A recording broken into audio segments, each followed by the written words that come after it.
eh Dibaca ya. Bukit itu menangis menimbun satu keluarga oleh Denny J.A. Aku adalah bukit yang sangat tua, jauh lebih tua dari riwayat semua keluarga yang pernah berteduh di bawah kaki. Dulu, hutan tumbuh di dadaku, menjadi untayan doa yang tidak pernah putus. Akar-akar panjang menahanku, seperti tangan-tangan para leluhur yang menjaga dunia tetap seimbang. Warga desa memetik sedikit, menebang satu pohon, lalu dua pohon, untuk kayu dapur, untuk membangun rumah kecil, untuk menghangatkan malam mereka. Aku tidak pernah marah. Aku tahu mereka menebang dengan hormat, seperti anak meminta kepada ibunya dengan suara pelan. Mereka memotong, tapi juga menanam. Mereka mengambil, tapi juga merawat. Aku tetap merasa dicintai. Tapi mereka berbeda. Gergaji tak lagi diayunkan oleh tangan desa. Mesin-mesin besar datang entah dari mana. Suara logamnya dingin, tanpa nuarani. Perusahaan-perusahaan itu naik ke punggungku, menjadi pasukan yang lapar, menggunduli rambut hijauku, menelanjangiku sampai ke tulang. Setiap pohon yang tumbang menjadi angka dalam laporan laba, menjadi jembatan menuju rekening mereka, bukan menuju kehidupan.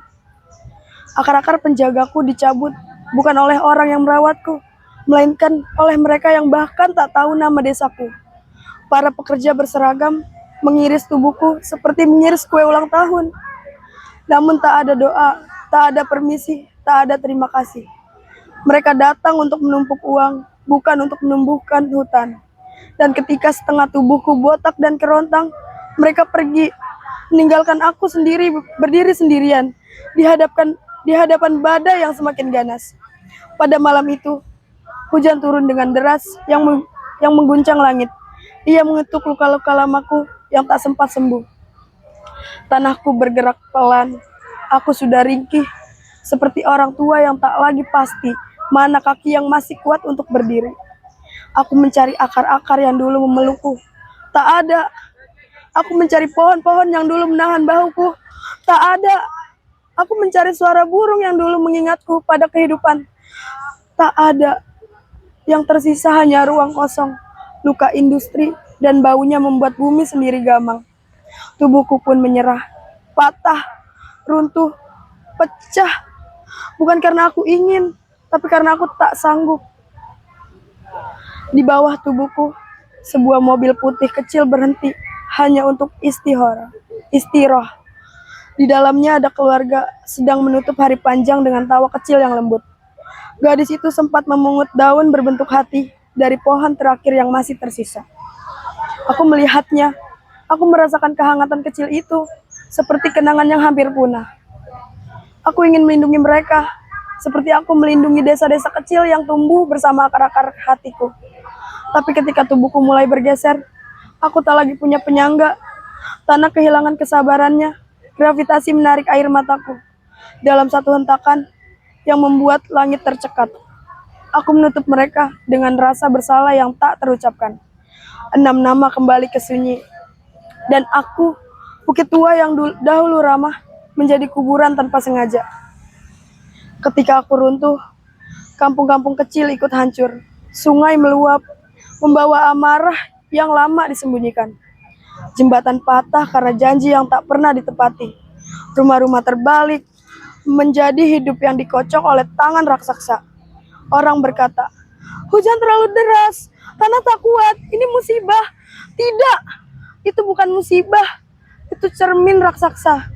Bukan hanya hujan yang turun malam itu, tetapi kontrak-kontrak bisnis yang dulu ditandatangani tergesa, jatuh satu persatu dari langit sebagai batu dan batang mati.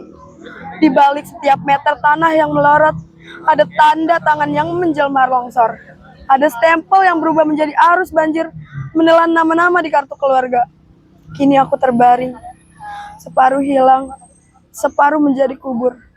Namun yang paling hilang bukan lahanku, melainkan keyakinanku bahwa manusia masih mampu membedakan kebutuhan dari keserakahan. Warga desa menebangku dengan cinta, dengan hormat, dengan seimbang. Aku sanggup sembuh. Tapi perusahaan menebangku dengan ambisi, dengan ketamakan, dengan gelap mata. Aku tidak bisa pulih. Di kota jauh, di ruang rapat ber-AC, di sebuah perusahaan metropolitan, angka-angka laba tumbuh di layar seperti hutan palsu. Grafik keuangan naik itu sesungguhnya peta jenazah. Tiap garis hijau adalah nisan yang disamarkan. Di dalam rekening mereka ada lumpur di antara digit. Ada napas terakhir yang dipadatkan menjadi bonus akhir tahun. Belajarlah bahwa pohon bukan hanya kayu. Ia saudaramu, tulang dunia. Bahwa hutan bukan lahan kosong. Ia keluargamu sendiri, jantung yang berdetak untuk semua makhluk. Jika manusia tak belajar, peta dunia pelan-pelan akan berubah warna. Hijau menjadi daftar duka, coklat menjadi arsip jenazah yang tak sempat dimakamkan.